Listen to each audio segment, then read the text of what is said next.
Meet Stephen A. Miller. If you're wondering why his face looks familiar, it's probably because you see him every time you take off your socks. Black people, you can ignore that joke. But that's not the only remarkable thing about him. He's one of Donald Trump's most important policy aides. He's only 31 years old, but he's worked in professional politics for his whole adult life. He was an aide to Jeff Sessions when he was a senator, and then he went to work for Donald Trump's campaign, where he was Trump's chief speechwriter. Oh, okay, I don't know if that last part is something I would put on my resume. Like, speechwriter for Donald Trump's not something you can brag about when the guy says bing, bing, bong, bong in his speeches. Yeah, like, I was like, bing, bing is too much, and it's like, bing, bong, bong, bing, bing, bong, bing. Now, before his career in politics, Miller was widely hailed as the least popular kid at Santa Monica High School. This is all true, and maybe it had something to do with the fact that as a kid in high school, he reportedly made fun of minority students who had trouble with English, hated the fact that there was a club for gay people at his school, and he was even a dick to janitors. So, yesterday when he made his Sunday show debut, it was nice to see that, like most of your friends from high school, not only had Miller not changed, he's gotten worse. On issue after issue, we're taking forceful action to deliver on the president's campaign promises on a breathtaking scale. President Trump is displaying the strength of America to the whole world. Our opponents, the media, and the whole world will soon see, as we begin to take further actions, that the powers of the president to protect our country are very substantial and will not be questioned. All I was waiting for at the end of his interview was lightning and an evil laugh. But not like a villain laugh, just like a basic henchman, you know? The cheesy guy on the side. Mwahaha, mwahaha, mwahaha.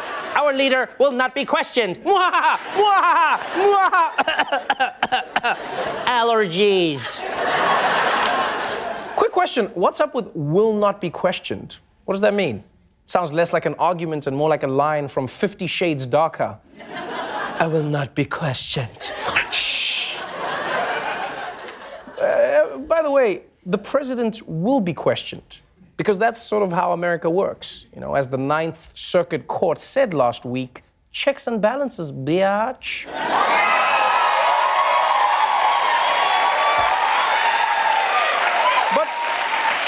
But you could tell right away why Miller is a Trump guy, because he has the rare ability to fully commit to an outlandish lie.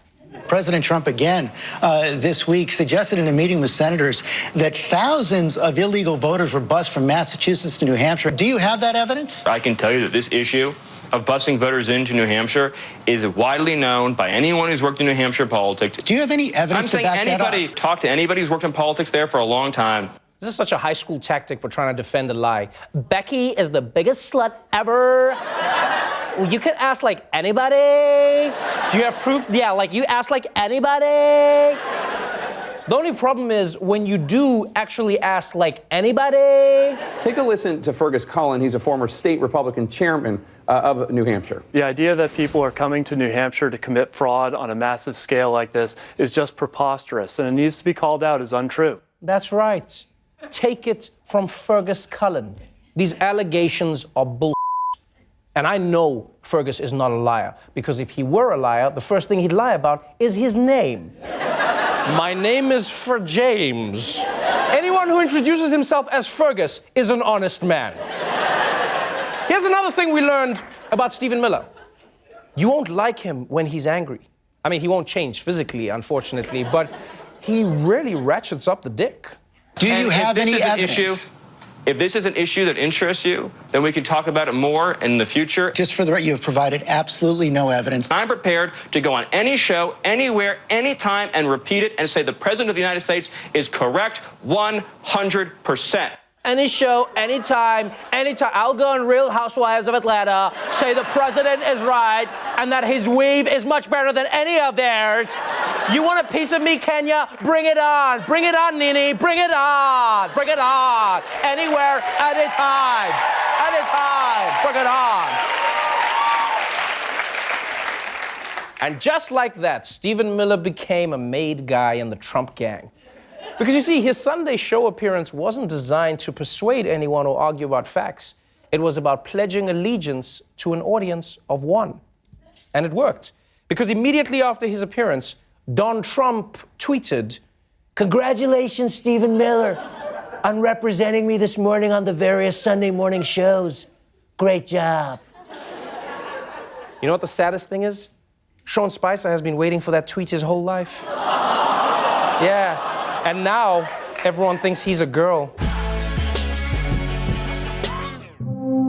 He's one of the most influential figures of his generation. A political strategist with the cunning of a fox and the charisma of a salted slug. But what does he really have to grin about? This is the daily showography of Mitch McConnell. No lips, no soul, no problem. Mitch McConnell was born in small-town Alabama as Addison Mitchell McConnell, a teenage TikTok-ass name if I've ever heard one. His family owned a funeral home where he learned to smile from the clients. And at age 2, Mitch faced his first and only personal challenge, which he would later recall in a campaign ad. When I was a child and my dad was in World War II, I got polio. I recovered, but my family almost went broke. That's why I've introduced a bill to make sure health care is available to all Kentucky families. McConnell recovered completely from both the polio and the desire to give people health care. But tragedy soon struck again when he was infected with something even worse. Early onset politician. But young Mitch was not the arch-conservative of today. He was pro-union, pro-choice, and he attended Martin Luther King's March on Washington. Weird, right? Maybe he just went to file a noise complaint. By the 1970s, Mitch McConnell had begun his slow but steady rise through the ranks of the Republican establishment. And in 1984, he made a long-shot bid for the United States Senate. Off to a shaky start, McConnell turned for help to Roger Ailes, former Nixon aide, future Fox News CEO, and first-ballot Hall of Fame sexual predator. Without even demanding that Mitch give him a little twirl, Ailes produced a series of ads for McConnell, including the classic Bloodhounds ad. A smash success that appealed to voters' love of dogs while subliminally reminding them of the candidate. Switch to Mitch for senator. McConnell won his race by just 5,000 votes, a margin almost as thin as his creepy lips, and he would never forget the like-minded constituents who saved him from being a lost cause. From the start, Senator McConnell was a reformer. He saw the disturbing surge of corporate money in politics and realized something had to be done. Allow more of it. So where did this notion get going that we were spending too much in campaigns? We spent on political campaigns in America what Americans spent in one of those years on bubblegum, and about half what they spent on yogurt, about half what they spent on potato chips. Spent $20 million on kennel rations and kibbles and bits ads. So when we talk about spending, we talk about compared to what? The message was clear. Americans needed to stop feeding their dogs to pay for more campaign ads. And thanks to McConnell's leadership, money in politics would now be like the skin under his neck, looser and more voluminous every year. You might be wondering, if Mitch McConnell loved money so much, why didn't he marry it? Well, he did. Wedding shipping heiress Elaine Chao in 1993, a genuine love match that would eventually make him one of the richest people in the Senate. Get paid more money. With wealth, power, and the integrity of one-ply toilet paper, Mitch became his party's leader in the Senate, cementing a reputation as an ardent defender of whatever Republicans felt like believing in at the moment. And in 2008, there was one core principle that united the GOP. Fuck this guy. He made clear his intention to block the president's agenda in 2010 when he told a reporter, "The single most important thing we want to achieve is for President Obama to be a one-term president." Like some beardless and lipless Gandalf, McConnell confronted every piece of Obama's agenda with a profound message. You shall not pass! McConnell's magic wizard staff was a Senate procedure called the Filibuster. Before him, senators used the filibuster to target specific bills and hold super racist TED Talks. But McConnell started using it all the time to grind the government to a 4-year halt. And while this wasn't necessarily good for Americans or democracy, it was very good for Mitch McConnell. McConnell proved himself a master of the filibuster. And like the greatest master busters, he even master busted himself. McConnell asked for a vote on President Obama's proposal to raise the debt ceiling whenever necessary. McConnell was asking for that vote to show that Democrats would vote against what is now the president's idea. Harry Reid shocked McConnell by agreeing to have a vote right away, whereupon Mitch McConnell changed his mind, filibustering his own bill. It was a display of autoerotic anti-legislation that many doubted was even possible. And then in 2016, his obstructionism achieved a climax. The most important decision I've made in my entire political career was not to fill the Supreme Court vacancy when Justice Scalia passed away. That's right. When President Obama nominated Merrick Garland to the Supreme Court, he went out of his way to choose a moderate who would receive bipartisan support. But that kind of trickery wasn't going to work on Mitch, who explained that no Obama appointee should get a vote in the Senate, regardless of who they were. We're in the middle of a presidential election year. No vacancy on the Supreme Court occurring in the middle of a presidential election year has been filled in 80 years. Does Barack Obama get to fill this seat, tipping the court to the left for the next generation? No. Let the American people speak. Let them decide who they want to make this appointment. With a mere 236 days until the election, McConnell insisted it would not be fair for Garland to get a hearing or vote. 236 days. That's barely 4 Toyotathons, or 16 Winter Olympics, or binge-watching all of SVU 10 times. McConnell successfully blocked Merrick Garland, but would he stick to his hard and fast new rule when Donald Trump had only 1 year left in his term? If the Supreme Court justice was to die next year, what would you do? We'd fill it. What a hilarious quip. And like all the best jokes, it was funny because it was true. With the election day just 44 days away, President Trump racing the calendar, vowing to nominate a woman. Senate Majority Leader Mitch McConnell made clear that nominee will receive a vote on the Senate floor. This Republican Senate was elected for a term that ends in January of next year. The president was elected for a 4-year term that ends January 20th of next year. There are no reduced constitutional prerogatives during either of our tenures. The American people, I think, really need an opportunity to get to meet and know Judge Barrett. Yes, despite possessing the communication style of an amphibian that hasn't quite excreted all of the salt water from its throat pouch, Mitch made himself clear.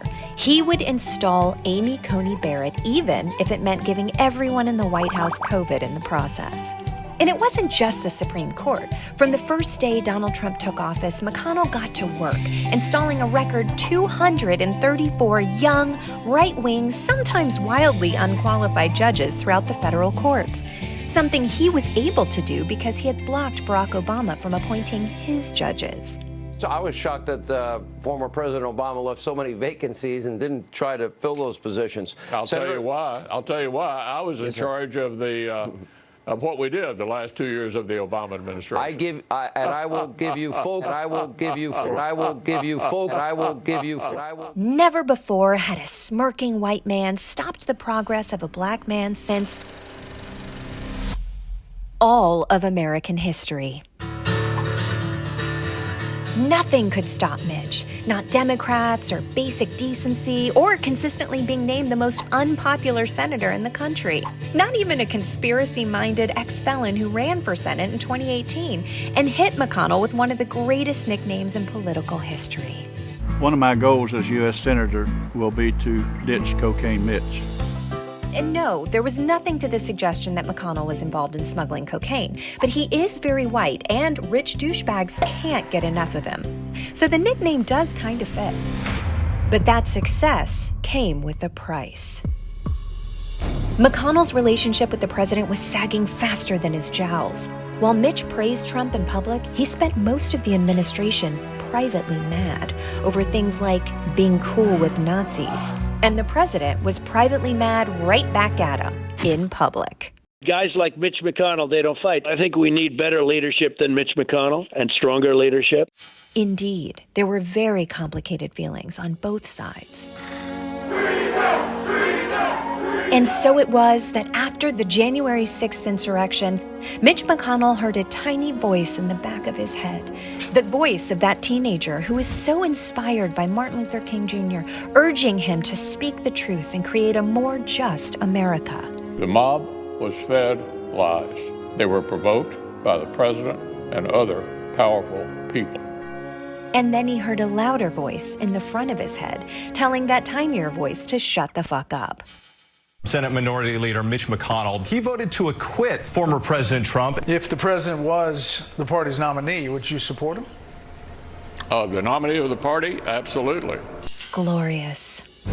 And so, as Mitch McConnell enters his 36th year in the Senate, the public can rest easy, knowing that the last thing American democracy sees as it dies will be his smile. Or whatever this is he's doing with his face. Donald Trump is famous for being quick with an insult. He's going like, I don't remember. He's insulted reporters. I'm the president and you're fake news. Senators. This Elizabeth Warren, I call her goofy. Crying Chuck Schumer, crying Chuck. Bunch of losers. And even voters to their face. How stupid are the people of Iowa? But there's one group he's been strangely reluctant to insult. White supremacists. The moment that's jolted the Republican Party, Trump's response to receiving the support of former Ku Klux Klan Grand Wizard David Duke. I don't know, honestly, I don't know David Duke. I don't believe I've ever met him. I'm pretty sure I didn't meet him, and I just don't know anything about him. That's right. Donald Trump launched his 2016 campaign by going full Mariah on David Duke. I don't know her. Oh, please. David Duke is the Betty White of racism. He's been in the game forever, and everyone knows who he is. Saying you hate David Duke is literally the easiest thing in the world. Even his plastic surgeon hates him. Once Trump took office, racists everywhere rejoiced. Hate crime skyrocketed, and white supremacists rallied around Trump as their new icon. Hail Trump! Hail our people! I mean, who wouldn't look at this guy and see master race? Then, in August 2017, Jews will not replace us! White supremacists threw themselves a terror parade in Charlottesville, Virginia that ended in the murder of an anti-fascist counter-protester. And Donald Trump, once again, found it hard to condemn the bad guys. I think there's blame on both sides. You had some very bad people in that group, but you also had people that were very fine people on both sides. That's right. In a fight between racists and anti-racists, Trump said there were very fine people on both sides. Amazing. It's like donating to Kanye's presidential campaign and Taylor Swift's.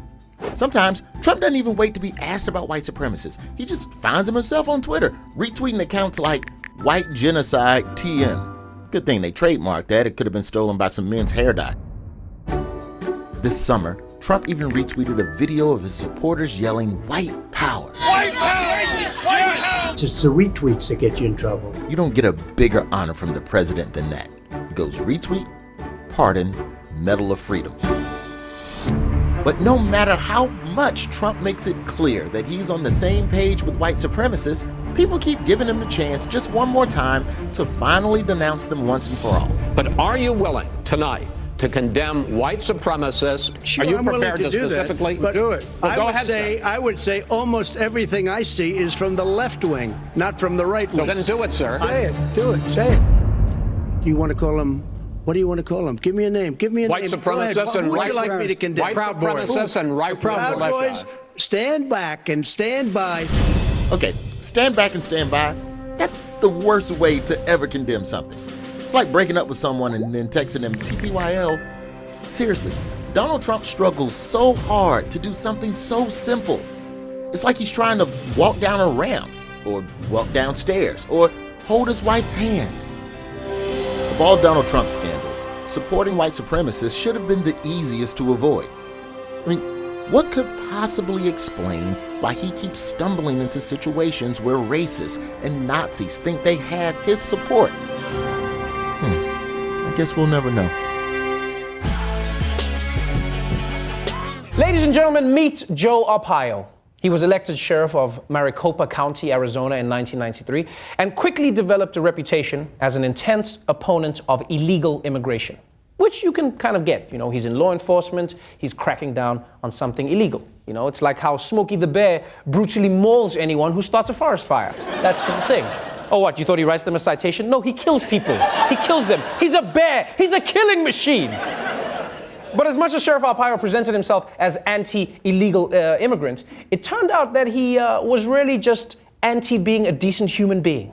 If you talk to law enforcement officers that have worked with this guy, they will tell you he is a thug and he's an embarrassment. Arpaio has made a name for himself by forcing prisoners to live in canvas tents in triple-digit temperatures. I already have a concentration camp. It's called Tent City. He shackled women in labor to the bed, his aggressive use of stun guns, overcrowding in his prisons. Prisoners there died at an alarming rate, often without any explanation given. One of his jailers nearly broke the neck of one of the inmates there, a paraplegic man who had the temerity to ask for a catheter. He marched Latino prisoners into a segregated area with electric fencing. Truly one of the worst sheriffs in America.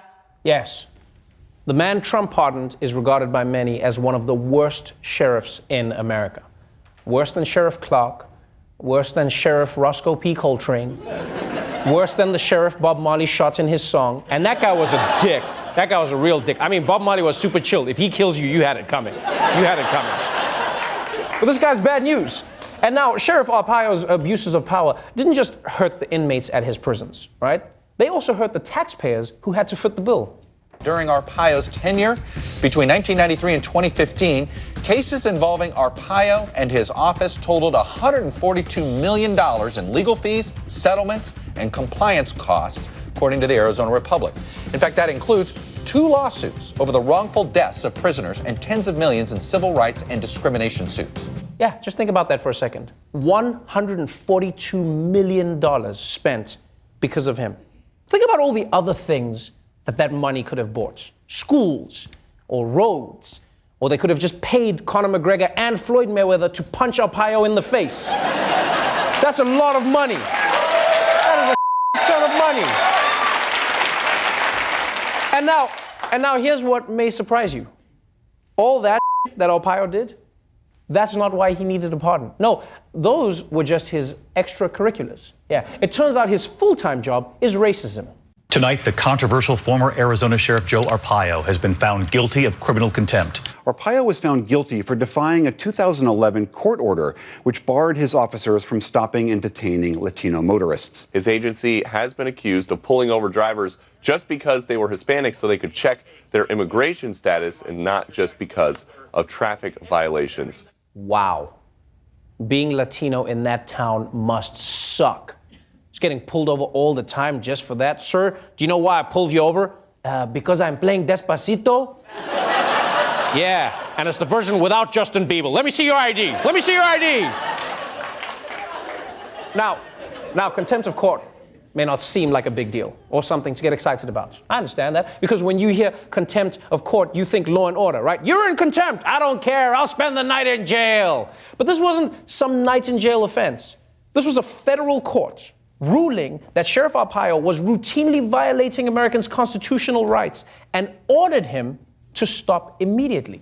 And he was basically like, I don't care, I'll spend the night in jail. And here's why Trump's pardon is an even bigger deal than merely condoning Arpaio's illegal actions. Remember how the 3 branches of government are supposed to be equal?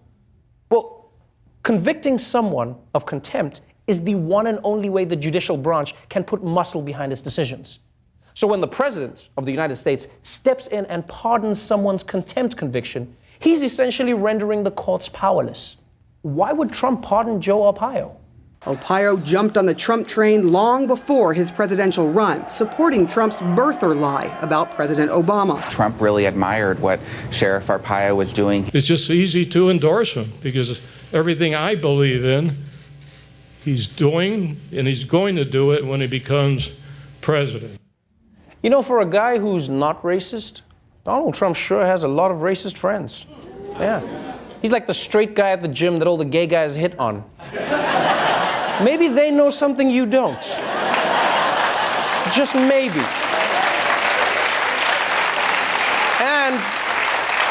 And there may be another reason.